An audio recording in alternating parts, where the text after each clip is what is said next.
तक बोला नहीं उन्होंने। सुधांशु त्रिवेदी जवाब योगी आदित्यनाथ ने भारत पे हमला क्यों किया? 5,400 करोड़ के अडानी के ठेके को रद्द कर दिया। देखिए सुधांशु जी, टॉपिक कुछ भी हो, घूम के सिर्फ अडानी विषय है और किसी विषय पे बात नहीं करनी है विपक्ष को, ऐसा लगता है जी। इस पे नहीं बोल रहे हैं वो। देखिए भारत इस पे बोले वो योगी जी, जवाब ले रहा हूं, उन्होंने जवाब आ रहा है संजय जी, संजय जी जवाब आ रहा है। हाँ, देखिए संजय जी ने अपने वक्तव्य के पहले अंश में कहा कि भाई रिपोर्ट तो छोड़िए, यदि भारत का कोई व्यक्ति सामान्य भी शिकायत कर दे तो उसके ऊपर भ्रष्टाचार की जांच होनी चाहिए। ये कौन कह रहा संजय जी? आप हैं? जिसका मंत्री जेल में है उसके बाद मुख्यमंत्री जांच कराने की बजाय ये कहता है वो कट्टर ईमानदार है। अद्भुत है भाई, भोलापन तेरा भाग गया, हमको सादगी पे तेरी मरते हैं।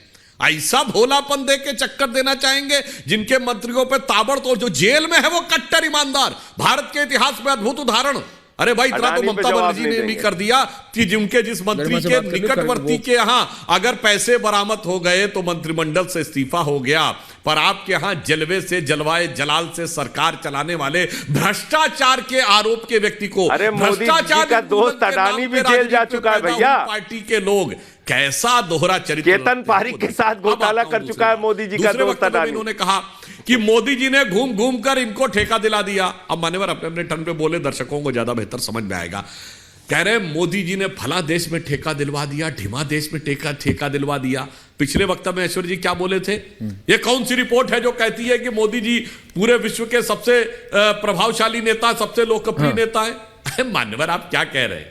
मतलब आप इतनी बचकानी बात कह रहे हैं कि एक देश के प्रधानमंत्री कहने पे दुनिया भर के सब देश ठेका दिए दे रहे हैं। मतलब गजब का तर्क है। और अगर दिए दे रहे हैं तो फिर सबसे प्रभावशाली है, फिर क्या छाती पीट रहे हैं कि झूठी रिपोर्ट है?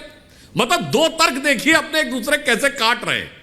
अरे भाई कोई व्यक्ति यह बात कहे कि दुनिया के किसी भी देश ने, अरे भाई ये क्या बात आप कर रहे हैं? अमेरिका का राष्ट्रपति कहे तो कोई छोटा, हमारे भारत में कोई दे देगा कॉन्ट्रैक्ट? आ रहा हूं आचार्य, आ रहा हूं। क्या बात करने लगते हैं किसी से कहीं पे आई हुई बात को मोदी जी के विरोध में। अब तीसरा इन्होंने कहा अगस्ता वेस्टलैंड का नाम लिया। तो ऐश्वर्य जी पहले परम आदरणीय सम्माननीय आचार्य जी से पूछ लीजिए, अगस्ता वेस्टलैंड में तो कोई घोटाला हुआ ही नहीं। इनकी पार्टी का स्टैंड ये है। अब ये मानते हैं कि नहीं घोटाला है कि नहीं? अब घोटाला है तो फिर हम जवाब देते हैं। अगर स्टैंड चेंज कर दिया है, अगर स्टैंड वही है कि घोटाला हुआ ही नहीं है, तो फिर पूछने का क्या मतलब है? अब तीसरी बात, इन्होंने रॉबर्ट वड्रा का नाम लिया था आचार्य जी ने। तो अगर ये कह रहे हैं रॉबर्ट वड्रा पे कार्रवाई नहीं हुई है, तो अब हमारे ऊपर वो आरोप छोड़ देंगे ना कि वेंडेटा करते हैं, विच हंटिंग करते हैं, जबरदस्ती कार्रवाई करते हैं, जबरदस्ती जेल में डाल देते हैं। ये दोनों तर्क कैसे चल सकते हैं कि एक तरफ जबरदस्ती कार्रवाई होती है और चूंकि कार्रवाई में कुछ हुआ नहीं तो वो मेरी नैतिक जीत है? भाई अद्भुत है। मतलब अगर आपके खिलाफ अभी लगता है कि कठोर कार्रवाई नहीं हो पाई तो मेरी नैतिक जीत है, और जैसे ही कार्रवाई होने लगती है तो साहब ये तो हमें प्रताड़ित किया जा रहा है। तो दो में से एक तर्क पहले अपना तय कर लीजिए कि आपका तर्क क्या है, फिर प्रश्न पूछिए तो मैं जवाब देने को। एंडिंग कमेंट्स आप तीनों के, शुरुआत कर रहा हूं आचार्य जी आपसे। एंडिंग आऊंगा संजय जी, आऊंगा सबके पास आऊंगा। आचार्य जी से शुरुआत कर रहा हूं। अरे बहुत